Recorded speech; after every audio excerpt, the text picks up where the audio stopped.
Voici les principales actualités de ce samedi 4 octobre. En première actualité, le Hamas s'est dit prêt vendredi à des négociations immédiates en vue de la libération des otages israéliens retenus à Gaza et de la fin de la guerre, dans le cadre du plan proposé par Donald Trump qui a appelé Israël à arrêter immédiatement les bombardements. Le groupe accepte aussi une administration palestinienne de Gaza mais demande des négociations sur la question de son armement et sur le cadre d'un futur État palestinien. Plusieurs scènes de joie ont été observées à Gaza suite à cette décision. Malgré l'appel de Trump, Israël a poursuivi ses bombardements avant de cesser quelques heures plus tard. Dans la foulée, l'armée égyptienne se prépare à envoyer des bulldozers pour entamer la reconstruction de Gaza.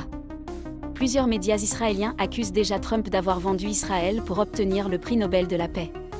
En deuxième actualité, en France, le Conseil supérieur de l'éducation a voté favorablement une proposition visant à modifier le nom des vacances scolaires pour effacer les références religieuses. Ainsi, la Toussaint deviendrait les vacances d'automne, et Noël, les vacances de fin d'année. Une décision qui, selon ses défenseurs, renforce la laïcité, mais qui choque une partie de l'opinion, y voyant un effacement des racines chrétiennes de la France.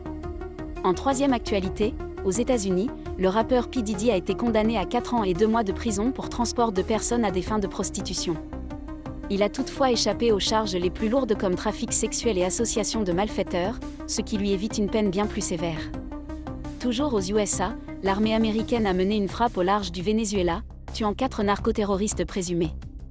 La tension reste vive entre Washington et le gouvernement de Nicolás Maduro.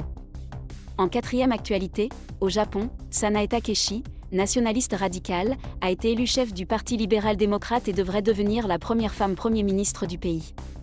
Connue pour sa ligne très dure vis-à-vis de la Chine, son arrivée au pouvoir risque de tendre encore davantage les relations diplomatiques entre Tokyo et Pékin.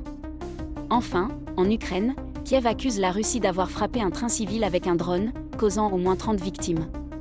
Volodymyr Zelensky dénonce un crime de guerre et affirme que Moscou savait parfaitement qu'il s'agissait de civils. Merci de nous avoir suivis, et abonnez-vous pour suivre l'actualité mondiale.